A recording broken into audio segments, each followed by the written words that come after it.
वफाकी वजीर दाखिला मोहसिन नकवी की मेहनत रंग ले आई। आर्मी पासपोर्ट रैंकिंग में मोहसिन स्पीड का नया रिकॉर्ड। दुनिया भर में पाकिस्तान की इज्जत और वकार में बड़ा इजाफा हुआ। पाकिस्तान का पासपोर्ट 126 में से 98वें नंबर पर आ गया। आर्मी पासपोर्ट रैंकिंग में पाकिस्तान की 28 दर्जे तरक्की हुई है। पाकिस्तानी पासपोर्ट की दर्जा बंदी में नुमाया इजाफा हुआ। पासपोर्ट की रैंकिंग में बड़ी बेहतरी पर वजीर दाखिला मोहसिन नकवी का एक्स पर पैगाम। वफाकी वजीर दाखिला मोहसिन नकवी की मेहनत रंग ले आई। आर्मी पासपोर्ट रैंकिंग में मोहसिन स्पीड का नया रिकॉर्ड और पाकिस्तान का पासपोर्ट 126वें से 98वें नंबर पर आ चुका है। अली रामे से मजीद बात कर लेते हैं इस हवाले से। जी अली रामे। जी बिल्कुल, वफाकी वज़ीर दाखिला मोहसिन नकवी ने आज एक्स पर ये रिपोर्ट जो है वो शेयर की और बताया कि पाकिस्तान का जो पासपोर्ट है उसके 28 उसकी जो आलमी रैंकिंग है उसमें 28 दर्जे बेहतरी आई है। और बेहतरी आने के साथ ही पाकिस्तान का जो पासपोर्ट है वो अब आलमी रैंकिंग में जो है वो बेहतरीन नंबर पर आ चुका है, यानी कि पाकिस्तान का पासपोर्ट 126 में से 98वें नंबर पर आ चुका है। अब इसका हर बंदे के ज़हन में ये सवाल होगा कि इस रैंकिंग का क्या फ़ायदा होगा? सबसे पहले तो इस रैंकिंग का फ़ायदा ये होगा कि आपके जो पासपोर्ट है, पाकिस्तान का पासपोर्ट, इस पर ऑन अराइवल वीज़ों की सहूलियात जो है वो ज़्यादा आ सकती हैं। और इसके साथ ही तजारत, एजुकेशन के हवाले से जो बाहर जाना चाहते हैं उनके लिए सहूलियात मज़ीद बढ़ेगी।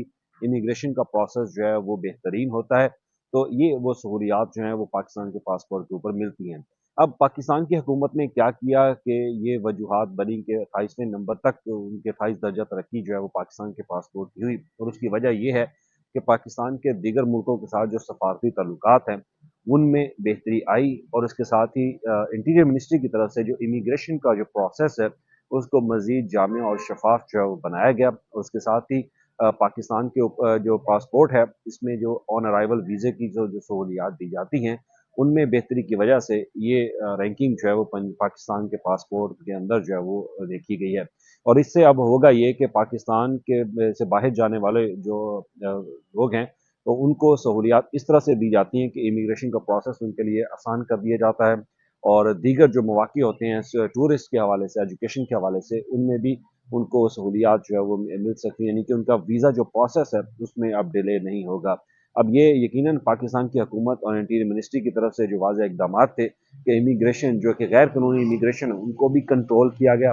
हमने आए रोज़ देखा कि इमिग्रेशन को जो है वो कंट्रोल करने के लिए किस तरह से सख्त इक़दामात किए जा रहे थे। ये वो भी वजूहात हैं, क्योंकि इमिग्रेशन का सिस्टम अगर बेहतर होगा तो पाकिस्तान का जो पासपोर्ट है उसकी आलमी रैंकिंग भी बेहतर। ठीक है अली रामे, बहुत शुक्रिया।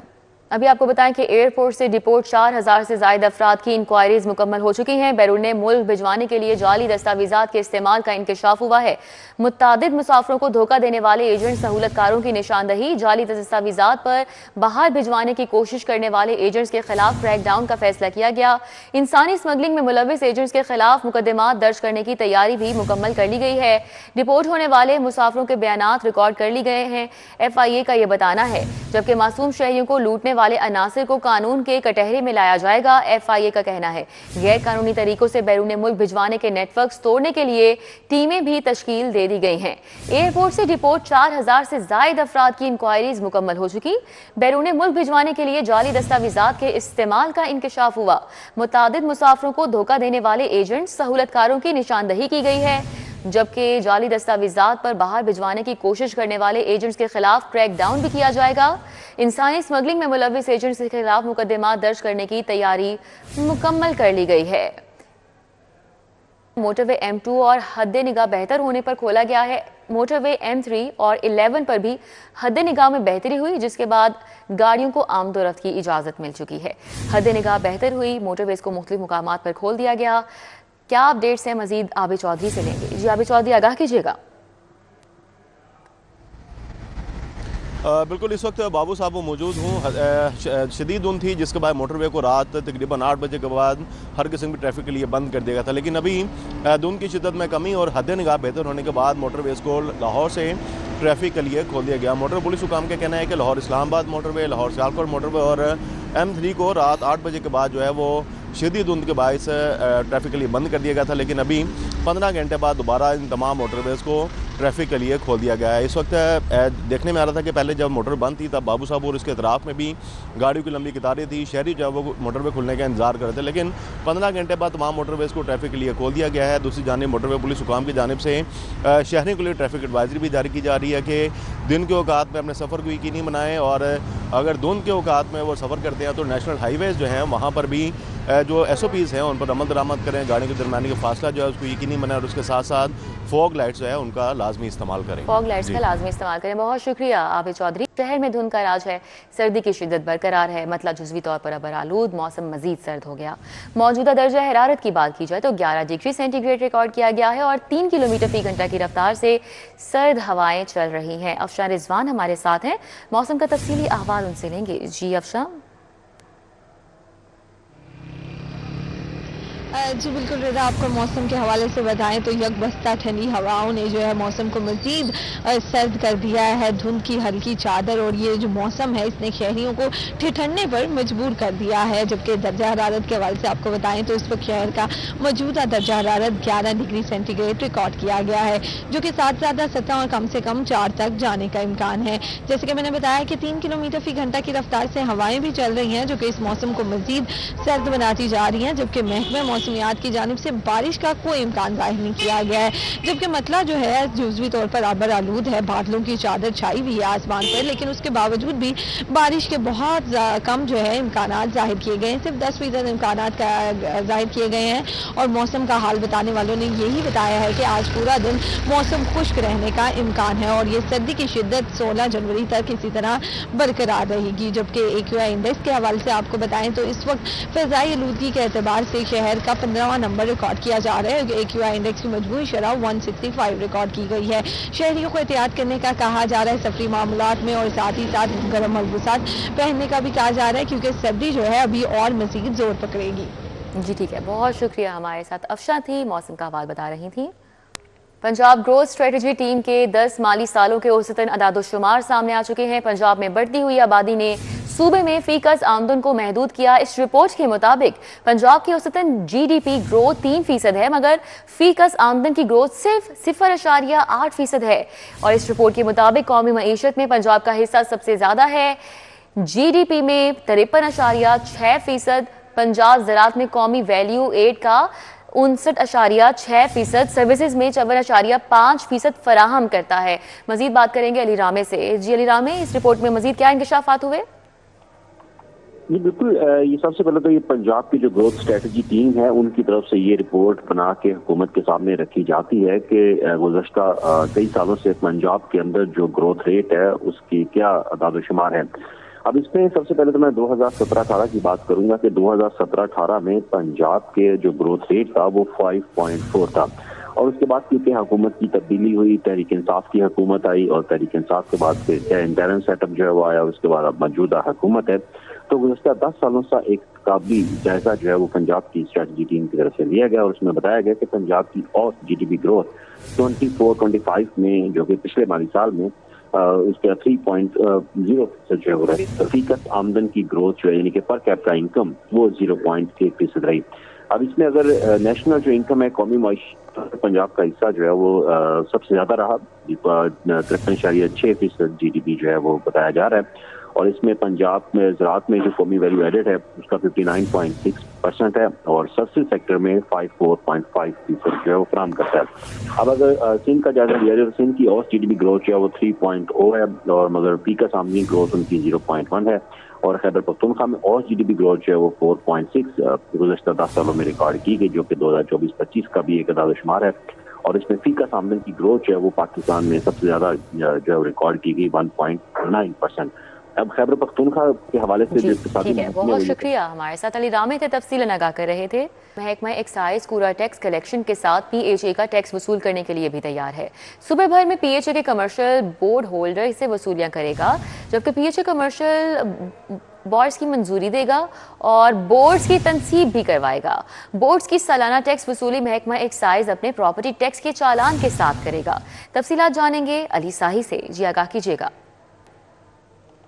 महकमा एक्साइज कूड़ा टैक्स की वसूली के बाद पीएचए के बोर्ड की सालाना टैक्स कलेक्शन के लिए तैयार है। महकमा एक्साइज की जानब से एक समरी तैयार की गई है जिसमें प्रपोज़ल दी गई है कि जो पीएचए है वो अपने तमाम कमर्शियल बोर्ड्स की हर तरह की मंजूरी देगी और उनकी तनसीब करवाएगी। उसके बाद टैक्स की कलेक्शन जो है उसकी ज़िम्मेदारी महकमा एक्साइज को दी जाए। चूँकि पंजाब भर में लाखों बोर्ड्स मौजूद हैं, इनसे जब तनसीब करवाई जाती है उस वक्त फ़ीस तो ली जाती है, लेकिन सालाना जो वसूलियाँ हैं उसमें पीएचए के पास एचआर की कमी है। इसके लिए मुश्किलात का सामना करना पड़ता है। तो इस चीज़ को मद्देनज़र रखते हुए महकमा एक्साइज के पास तमाम मेकनिज़म मौजूद है प्रॉपर्टी टैक्स के हवाले से और प्रोफेशनल टैक्स के हवाले से। तो जो प्रॉपर्टी टैक्स के चलान भेजे जाएंगे उसके साथ ही ये जो पीएचए के चलान हैं वो भी भेजे जाएंगे। चूँकि हुकूमत की जानब से अप्रोच किया गया था कि कूड़ा टैक्स की वसूलियाँ भी की जाएँ, तो इसकी समरी जो है वो भी हतमी मराहल में है। तो अब महकमा एक्साइज की जानब से हुकूमत को ये समरी भी आज भिजवा दी जाएगी। जो पीएचए के बोर्ड्स की टैक्स की वसूली है वो भी इसमें ऐड कर दी जाएगी और कूड़ा टैक्स की इसी में ऐड की जाएगी। तो इसी हवाले से वज़ीर आला पंजाब की मंजूरी के बाद पंजाब भर में ये जो मेकनिज़म है इसको यूटिलाइज़ करते हुए जो 3 टैक्स हैं इनकी कलेक्शन एक्साइज करेगा। ठीक है, बहुत शुक्रिया अली साही। एलडीए का कमर्शियल फीसों के नादहिंदगान को वन टाइम एमनेस्टी देने का फैसला। मंजूर शुदा साल के डीसी रेट्स के मुताबिक वन टाइम एमनेस्टी दी जाएगी। एलडीए लैंड यूज रूल्स में तरामीम की समरी पंजाब काबीना को मंजूरी के लिए इरसाल कर दी गई है। दुरे नायाब इस हवाले से डिटेल्स देंगे। जी दुरे नायाब। बिल्कुल, एलडीए ऐसे सार्फिन, ऐसे शहरी जिनकी प्रॉपर्टीज कमर्शियल हो लेकिन वो किसी वजूहात की बिना से, चाहे वो कोई ऐसा स्लम्प आया मार्केट में या कोई फाइनेंशियल इश्यूज हुए और वो अपनी किस्तें जमा नहीं करा सके, अब उनको रिलीफ देने की तरफ जा रहा है। और ये बहुत बड़ा रिलीफ होगा अगर वो हुकूमत पंजाब से, काबीना से इसकी मंजूरी ले लेता है। एलडीए की अथॉरिटी में ये कुछ अर्सा कबल एलडीए के लैंड यूज रूल में तब्दील करके ये प्रपोज किया गया था कि वन टाइम आपके जितने लाहौर शहर के अंदर ब्यूटी पार्लर हैं, सैलून्स हैं, इसके अलावा हॉस्टल्स हैं, उनको जो है रेगुलर किया जाए। इस पे बहुत बहस हुई और काबीना की मंजूरी इसको नहीं मिल सकी, जिसके बाद इसको टर्न डाउन किया गया। लेकिन उसमें एक इम्पॉर्टेंट अमेंडमेंट ये भी थी कि कमर्शियल फीस जो नहीं अदा कर पाए, वो डिस्प्यूट में चले गए किसी भी वजह से, उनको रिलीफ कैसे दिया जाए। और नए आने वालों को अमेंडमेंट दी जा रही है कि अगर आप 4 महीने गुजर जाने के बाद अपने टाइम स्केड्यूल से पैसे नहीं दे पाते तो उनको भी कुछ माइन्यूट सा चार्जेस दे के उसी रेट पे अकोमोडेट कर दिया जाएगा जो इससे पहले नहीं था। जी ठीक है, बहुत शुक्रिया दुरे नायाब। गुजरात तरक्याती मंसूबों में करप्शन और किक बैक्स रेफरेंस पर समाअत हुई। एहतसाब अदालत ने परवेज इलाही समेत 9 मुल्जिमान पर दोबारा फर्द जुर्म आयद कर दी है। इस समाअत का हवाल बताएंगे जमालुद्दीन जमाली। जी अपडेट कीजिए। जी बिल्कुल, एहतसाब अदालत के पेश करने पर साबिक वज़ीर आला पंजाब चौधरी परवेज इलाही अदालत में आज पेश हुए। एहतसाब अदालत ने परवेज इलाही समेत दीगर जो मुल्ज़मान हैं उनकी हाजिरी मुकम्मल की और उन पे दोबारा आज फर्द जुर्म आयद कर दिया। अदालत ने परवेज इलाही को तलब किया था ताकि उन पर और दीगर मुल्ज़मान पर दोबारा फर्द जुर्म आयद हो सके। तो अदालत ने मुल्ज़मान की हाजिरी मुकम्मल करने के बाद दोबारा फर्द जुर्म आयद कर दी और मज़ीद कार्रवाई 29 जनवरी तक मुलतवी की है। अंदर समाअत पर अदालत ने कहा कि परवेज इलाही का नुमाइंदा पेश हो, उनको इस्तिस्ना हासिल है, दौरान ट्रायल उनको आने की जरूरत नहीं, फैसले के दिन अलबत्ता उनको बुलाया जाएगा। इस जो रेफरेंस है एहतसाब अदालत में, इसमें परवेज इलाही और मोहम्मद खान भट्टी समेत 9 जो मुल्ज़मान हैं उन पर फर्द जुर्म आयद की गई है। और जो 2 मुल्ज़मान हैं मोनस इलाही समेत 2 वो इश्तिहारी हैं और 3 मुल्ज़मान जो है जो उनकी करप्शन की रकम थी वो नैब को वापस करके प्ली बारगेन कर चुके हैं। तो आज 9 मुल्ज़मान पर फर्द जुर्म आयद हुई है। इनके खिलाफ ट्रायल चलेगा। मुल्ज़मान पर खासतौर पर परवेज इलाही और मोहम्मद खान भट्टी जो साबिक प्रिंसिपल सेक्रेटरी है और दीगर मुल्ज़मान, इन पर इल्ज़ाम है कि उन्होंने गुजरात के तरक्याती मनसूबों में करप्शन की और किकबैक्स वसूल किए। अरबों रुपए की करप्शन का इन पे इल्ज़ाम है और उसने मुख्तार आम अपनी वालदा को असासाजात से मुतल्लक कार्रवाई रुकवाने के लिए मुख्तार आम मुकर्रर किया है। तो अदालत ने कहा क्या उसको इख्तियार भी है कि इश्तिहारी होते हुए वो को अपना नुमाइंदा मुकर्रर करे। इस हवाले से आइंदा समाअत पर दलाइल होंगे। एहतसाब अदालत के जज राना आरफ ने इस रेफरेंस पर और दरखास्त पर समाअत की। जी ठीक है, बहुत शुक्रिया जमालुद्दीन जमाली। अभी आपको बताएं कि किसी खातून को औलाद पैदा ना करने पर हक महर और खर्चे से महरूम नहीं किया जा सकता। सुप्रीम कोर्ट ने खवातीन के हुकूक का तहफ़्फ़ुज़ अदलिया की जिम्मेदारी करार दिया कानूनी नुक्ता, और इसके मुताबिक फैमिली अदालत में गुलबर्ग की खातून नौरीन ने खर्चे के लिए दावा दायर किया था। मौक़िफ़ अपनाया गया, शौहर ने औलाद ना होने पर मुझे 5 साल से माँ बाप के घर भिजवा रखा है। मज़ीद तफ़सीलात जानेंगे शाहीन अतीक से। जी आगाह कीजिएगा।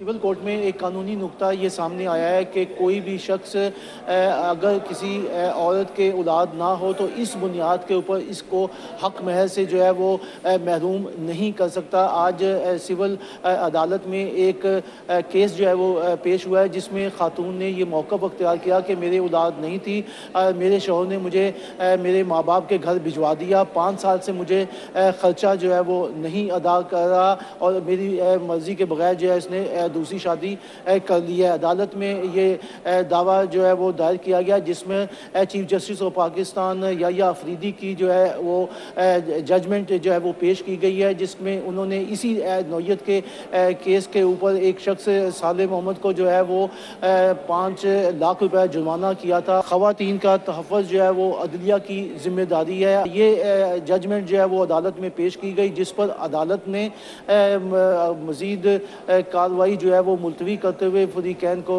अदालत में बहस के लिए। ठीक है, बहुत शुक्रिया शाहीन अतीक।